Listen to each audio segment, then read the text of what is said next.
My wife cheated with her ex on our wedding day, thinking I'd never know. Now she's alone at the altar as I walked out. Alright, so here's the deal. I'm Ryan, 30 years old, living in San Diego. For the longest time, I thought I had everything figured out. I was getting married to Sabrina, my girlfriend of 3 years, and honestly life seemed pretty damn good. She was gorgeous, super outgoing, and could light up a room when she walked in.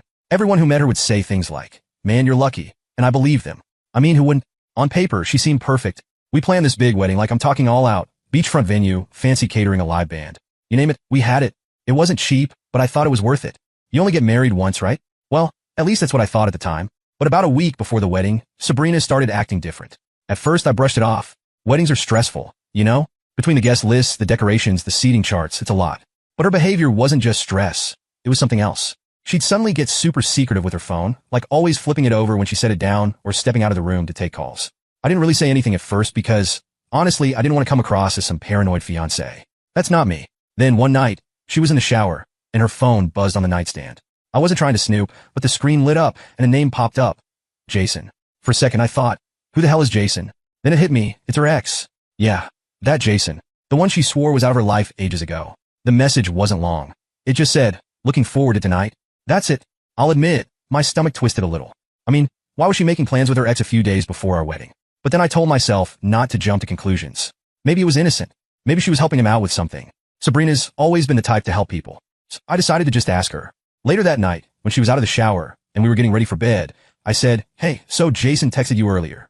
What's that about?" She didn't even blink. "Oh, Jason? Yeah, he's just going through some stuff. I've been checking in on him. It's no big deal." She said it so casually, like it was the most normal thing in the world. And maybe it was, but something about the way she said it didn't sit right with me.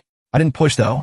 I figured I'd let it go for now. But after that, things started adding up. She'd tell me she was going to meet her maid of honor to go over wedding details, but wouldn't give me much info. She'd get super defensive if I asked too many questions, saying I was stressing her out or making things harder than they needed to be.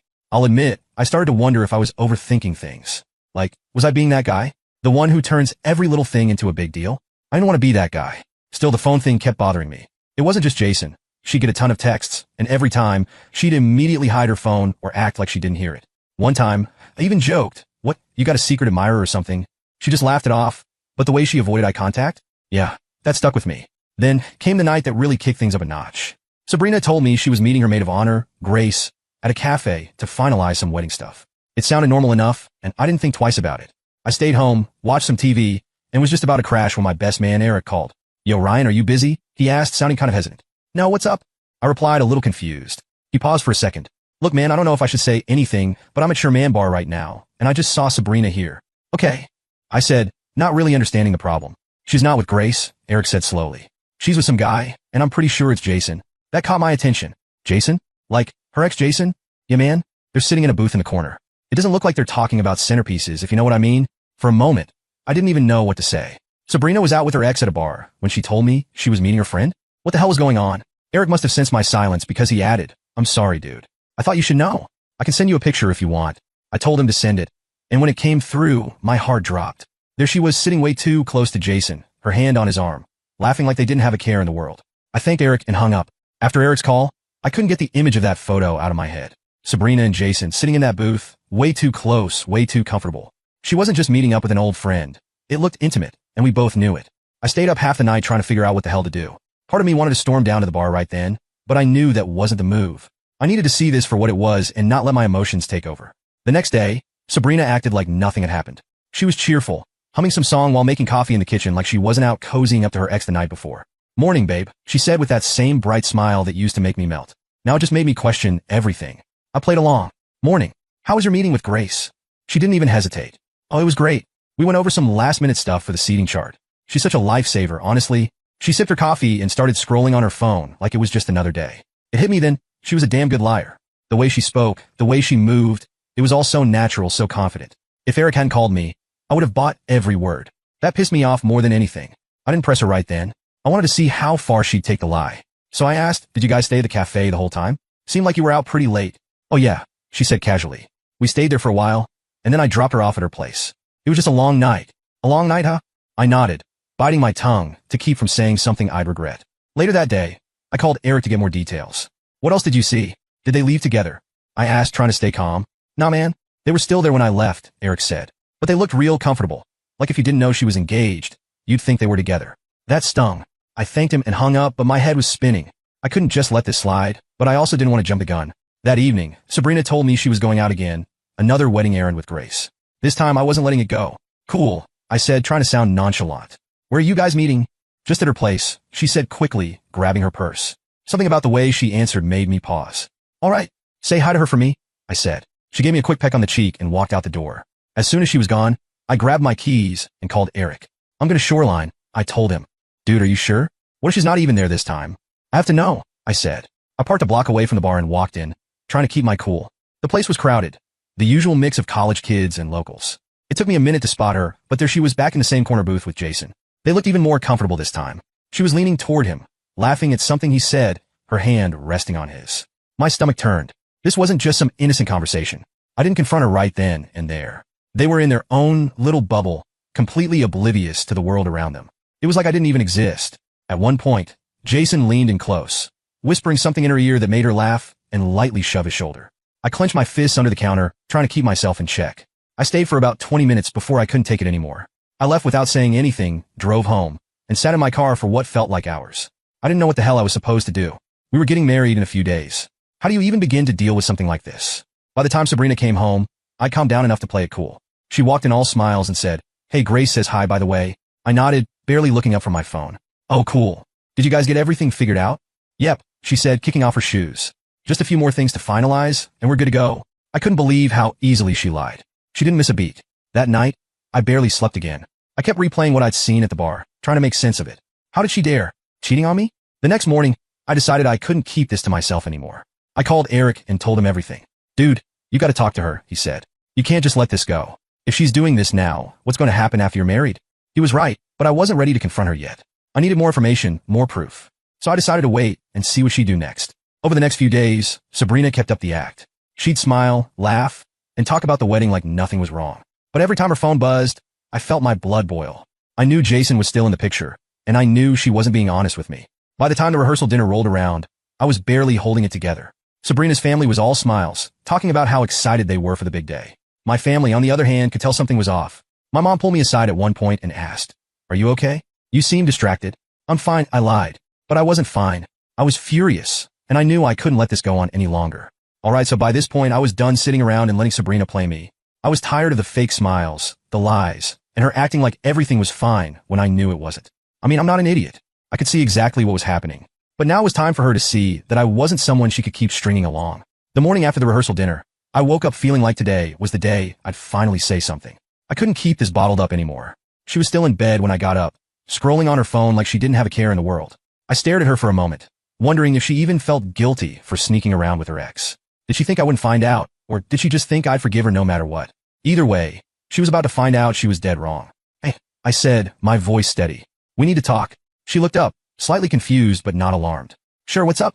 I sat down across from her, keeping my eyes locked on hers. "Where were you the other night? And don't tell me you were with Grace, because we both know that's not true." Her face froze for a split second before she forced a smile. "What do you mean?" "I told you I was with Grace, working on wedding stuff." I leaned forward, resting my elbows on my knees. "Cut the crap, Sabrina. Eric saw you with Jason." Her jaw dropped slightly, and I could see the panic start to creep into her expression. "Wait, what? That's not true," she stammered. "Eric must have been mistaken." "Don't lie to me," I said firmly. "He wasn't mistaken. He even sent me a photo. You were sitting in a booth with Jason, laughing, touching his arm. So tell me, what the hell is going on?" She sat there for a moment, completely silent, as if she was trying to come up with some kind of excuse. Finally, she sighed and said, "Okay, fine. Yes, I saw Jason. But it's not what you think." "Not what I think?" I repeated, raising an eyebrow. "You've been sneaking around with your ex, lying to me about where you've been, and spending time at a bar with him instead of working on wedding plans. So tell me, Sabrina, what exactly is it?" She started to tear up, which I knew was her go-to move whenever she got caught doing something wrong. "Ryan, it's not like that," she said, her voice shaking. "Jason reached out to me a while ago. He's been going through a lot, and he just needed someone to talk to. I didn't want to tell you because I knew you'd overreact." "Overreact?" I said, my voice rising. "You're meeting up with your ex days before our wedding and lying to me about it. And you think I'm overreacting?" Her tears started to flow now, and she reached out to grab my hand. "Please, Ryan, you have to believe me. I love you. I don't have feelings for Jason. I was just trying to help him." I pulled my hand away, shaking my head. "You don't lie to someone you love, Sabrina. And you sure as hell don't sneak around with your ex behind their back. Do you even hear yourself right now?" She started to panic, realizing I wasn't buying her excuses. "Ryan, please, it was a mistake, okay? I shouldn't have seen him, but it didn't mean anything, I swear. I stood up, unable to sit there and listen to her try to spin this anymore. You don't accidentally meet up with someone multiple times, Sabrina. This wasn't a mistake. This was a choice. And honestly, it's pretty damn clear where your priorities are. She jumped up too, trying to block me from leaving the room. Wait, please don't walk away. We can fix this. I'll stop talking to him. I'll block his number, just don't give up on us. I paused, staring at her for a moment. Part of me wanted to believe her, to think that maybe this was just some stupid mistake she'd made in a moment of weakness. But the other part of me, the part that had been watching her lie straight to my face for weeks, knew better. How long has this been going on? I asked, my voice quieter now. She hesitated, which told me everything I needed to know. A couple of weeks, she finally admitted.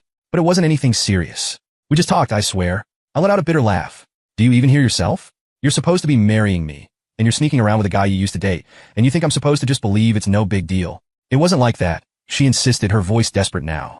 I made a mistake, okay? But it's you I want to be with. Please don't let this ruin everything. I shook my head, stepping past her and heading for the door. Sabrina, you already ruined everything. I don't even know who you are anymore. I walked out, slamming the door behind me, and got in my car. I didn't know where I was going, but I needed to get out of there and clear my head. When I finally pulled over, I called Eric and told him what happened. Dude, she admitted to it, I said, my voice shaking with anger. She's been seeing Jason for weeks. Ryan, I'm so sorry, man, Eric said. What are you going to do? I took a deep breath, trying to calm myself down. I don't know yet, but I can't just let this slide. There's no way I'm marrying her now. Eric was quiet for a moment before he said, look, whatever you decide, just know I've got your back. You don't deserve this, man. Hearing that meant a lot, but it didn't make the situation any easier. I knew I had some tough decisions to make, and I knew the fallout from this was going to be messy. But one thing was clear. I wasn't going to let Sabrina or Jason make a fool out of me. I spent the rest of that day driving around aimlessly, trying to process everything. Sabrina wasn't just lying to me. She was living a completely different life behind my back. And the worst part? She had the audacity to keep acting like everything was fine, like we were still the perfect couple everyone thought we were. When I finally got back to the apartment, she wasn't there. Good. The wedding was only 2 days away, and I knew I had to make a decision. Do I go through with it and hope this was just a stupid mistake? Or do I call it off and deal with the fallout? The thing is, calling off a wedding isn't just about you and the other person. It's about the guests, the families, the money you've already spent. It felt like an avalanche waiting to happen. But as much as I hated the idea of disappointing everyone, I hated the thought of marrying someone who didn't respect me even more. That night, Sabrina came home late, as usual. I was sitting on the couch, staring at the blank TV screen when she walked in. She looked surprised to see me there. Hey, she said, forcing a smile. You're up late? Yeah, I said, not looking at her. Couldn't sleep? She paused, probably sensing the tension in the room. Listen, about earlier, she started, but I cut her off. Save it, Sabrina. I don't want to hear it right now. My voice was calm, but firm. I wasn't in the mood for another round of her excuses. She stood there for a moment, then sighed and walked into the bedroom. I stayed on the couch, staring into the darkness, trying to figure out how the person I thought I was going to spend my life with turned out to be such a liar. It wasn't even just about Jason anymore. It was about trust. And once that's gone, what's left? The next morning, Sabrina acted like nothing had happened. She came out of the bedroom already dressed and ready to tackle another day of wedding errands. She poured herself a cup of coffee and started scrolling on her phone, completely ignoring the elephant in the room. So, what's the plan for today? I asked, trying to sound casual. I wanted to see if she'd even bother to tell me the truth. She looked up, startled. Just some last-minute stuff with Grace, she said quickly. We're going to pick up the centerpieces and make sure the venue is set up the way we want it. I nodded, playing along. Sounds important. Need any help? She laughed nervously. No, we got it covered. You just relax and get ready for the big day. She gave me a quick peck on the cheek before grabbing her bag and heading out the door. The second she was gone, I felt a mix of anger and relief. Anger because she was still lying to my face, and relief because I didn't have to deal with her for a few hours. Eric called me. Man, what's your plan? I paused, staring out the window. I don't know yet, but I'm not going to let her get away with this. She thinks she can just walk all over me, and I'll still marry her. She's in for a rude awakening. Eric laughed. Now that sounds like the Ryan I know. Just let me know if you need backup. After we hung up, I spent the rest of the day thinking about how to handle this. I wanted to confront her in front of everyone at the wedding, to expose her lies and make her feel the humiliation she deserved. This wasn't just about her. It was about me taking control of my life and refusing to settle for less than I deserved. When Sabrina came home that evening, she was all smiles again. Everything's coming together perfectly, she said, dropping her bag on the counter. I think this is going to be the best day of our lives. I forced a smile, trying to hide my frustration. That's great, I said. I'm glad everything's working out. She came over and wrapped her arms around me, resting her head on my chest. I love you, Ryan. I know things have been stressful lately, but I just want you to know how much I appreciate you. Her words felt hollow, like she was trying to convince herself as much as she was trying to convince me. I didn't say anything, just stood there until she let go and went to take a shower. As I sat there, I realized something. I didn't love her anymore. Or maybe I did, but not in the way I used to. The trust was gone, and without that, what was left? A pretty face and a lot of broken promises. That wasn't enough for me. The night before the wedding, Sabrina was in the bedroom, probably dreaming about walking down the aisle, while I was on the couch, thinking about how I was going to handle the next day. I knew I couldn't marry her, but I also knew I needed to make my decision clear in a way she couldn't ignore. By morning, I had a strange sense of calm. I wasn't nervous or angry anymore.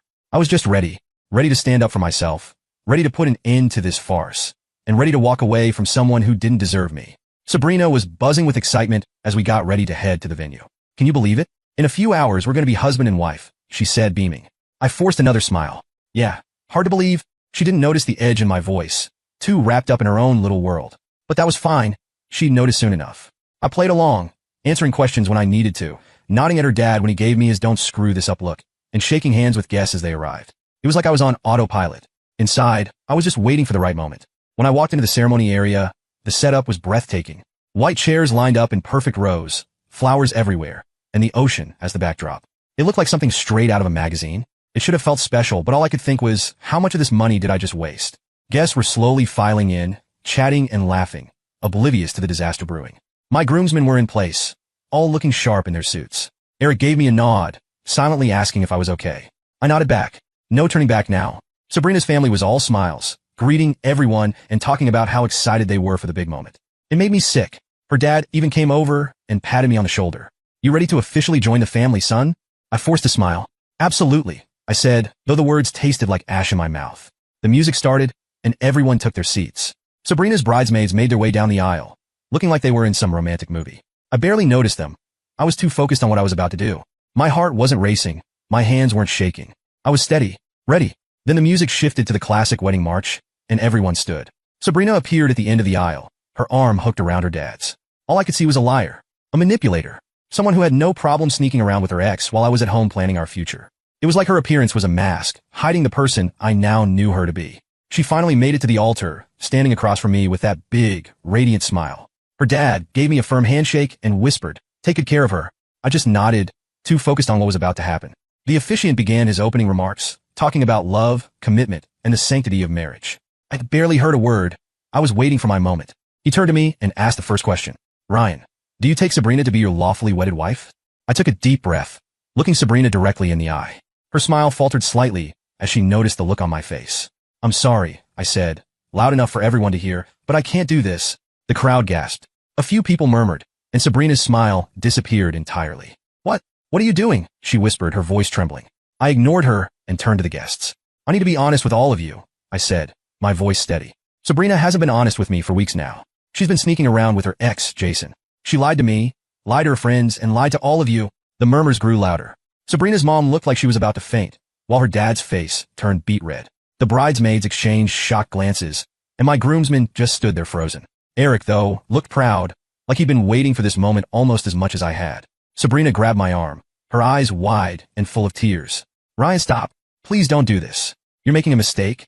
I pulled my arm away, looking at her like she was a stranger. "No, Sabrina, you made the mistake. You made it the moment you decided to see Jason behind my back. You made it every time you lied to my face. I deserve better than this." She started crying, full-on sobbing now, but I wasn't moved. The crowd was dead silent, all eyes on us. It was like they couldn't believe what they were seeing. "Ryan, please," she begged, her voice breaking. "I love you. I'll fix this. Just don't leave me." I shook my head. Love isn't sneaking around with your ex. Love isn't lying to the person you're supposed to spend your life with. If this is what you call love, I don't want it.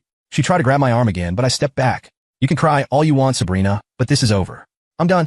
I turned to the officiant, who looked like he wanted to disappear. "Sorry for wasting your time," I said before walking down the aisle past the stunned crowd. I didn't look back. I didn't need to. The damage was done. As I walked out of the venue, I felt a strange sense of relief. Sure, I was leaving behind a mess, a really expensive mess, but it was worth it. I dodged a bullet, and I knew it. If she was willing to lie to me before we even got married, what would she do after? Back at my car, I sat for a moment, taking it all in. My phone was blowing up with texts and calls, Sabrina, her mom, even a couple of her bridesmaids. But I ignored them. I didn't owe anyone an explanation. I'd said my piece. Eric was the first one to call, and I actually answered. "Dude, that was badass," he said, laughing. "You okay?" "Yeah," I said, finally allowing myself to smile. "Better than I've been in weeks. You want me to grab some drinks and come over? I think you've earned it. Yeah, man? I'll see you in a bit." As I drove away from the venue, I felt lighter, like a weight had been lifted off my shoulders. Sure, I'd just blown up what was supposed to be the happiest day of my life, but it was better than living a lie. Sabrina would have to deal with the consequences of her actions, and I'd get to start fresh knowing I made the right choice. When I got home, Eric showed up about 20 minutes later, a six-pack in hand.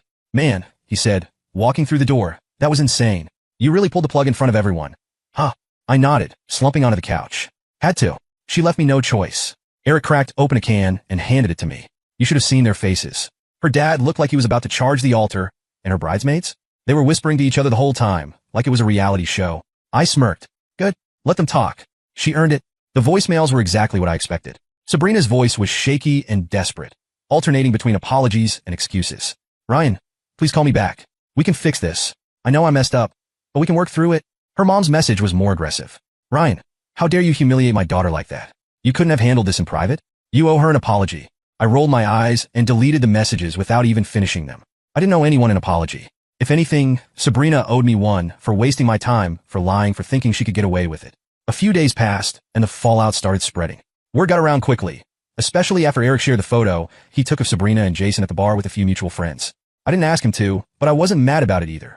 People deserved to know the truth, especially after Sabrina's mom started spinning the story like I was the bad guy. Apparently, Sabrina's version of events was that I'd snapped under wedding pressure and left her at the altar because I couldn't handle the stress. That didn't sit well with me, but I didn't have to say much to set the record straight. The photo of her and Jason said it all. Once people saw that, her excuse fell apart. One of her bridesmaids, Lauren, even reached out to me. "Ryan, I'm so sorry," she said over the phone. "I had no idea she was doing that to you. If I'd known, I would have said something." "It's fine," I said, not really wanting to get into it. "I'm just glad it's over." But Lauren wasn't done. Honestly, Sabrina's been acting sketchy for weeks. Grace and I noticed she'd disappear a lot during wedding stuff, but she'd always say it was just personal errands. I feel bad now for not questioning it. "Don't. It's not your fault," I said, and I meant it. I wasn't going to waste time being mad at anyone but Sabrina. As for Jason, well, his involvement didn't last long. Apparently, after the wedding disaster, Sabrina tried to lean on him for support. Big surprise, he wasn't interested. He'd been all smiles and charm when they were sneaking around behind my back, but the moment things got real, he ghosted her. A mutual friend told me he blocked her on social media and stopped answering her calls. Classy guy. Sabrina tried reaching out to me again, this time through texts. Her messages were full of emotions, apologies, accusations, and desperate pleas. One text would say, "I'm so sorry, Ryan. I know I messed up, but I love you, and I want to make this right." The next would say, "You're being so unfair. Everyone thinks I'm a monster now because of you." I ignored every single one. What was the point? She wasn't sorry for what she did. She was sorry she got caught. Big difference. A week after the wedding, she showed up at my apartment unannounced. I wasn't surprised. It felt like something she'd do. I opened the door, and there she was looking like a mess. Her hair was tied back in a sloppy bun, and her eyes were puffy, like she'd been crying for hours. "Ryan, please," she said, her voice barely above a whisper. "Can we talk?" I leaned against the doorframe, crossing my arms. "What do you want, Sabrina?" She hesitated, like she wasn't sure how to start. I just wanted to say I'm sorry. I know I hurt you. I know I screwed up, but I want to fix this." I stared at her, not saying anything. Let her squirm a little. "I'll do whatever it takes," she continued, her voice breaking. "I'll block Jason. I'll go to therapy. I'll do anything. Just give me another chance." I shook my head slowly. "Sabrina, you don't get it, do you? This isn't about blocking Jason or going to therapy. It's about trust, and you destroyed that. There's no coming back from this." She stood there silently, her tears falling harder. I felt a small pang of pity for her, but it wasn't enough to change my mind. "Go home, Sabrina," I said, stepping back into the apartment. "And don't come back." Before she could say anything else, I closed the door and locked it. As the weeks went on, Sabrina's attempts to contact me slowed down. Eventually, they stopped altogether. Word got around about what happened, and people started distancing themselves from her. Even her closest friends started to see her for who she really was. Looking back, I don't regret a thing. Walking away from Sabrina was the best decision I ever made. She showed me exactly who she was, and I believed her. If there's one thing I've learned, it's that you should never settle for less than you deserve. Life's too short for that. And Sabrina? Well, last I heard, she's still single. Jason didn't stick around, and her friends don't trust her anymore. I guess she's got plenty of time now to think about the choices she made. Me? I'm just glad I walked away. Best decision of my life.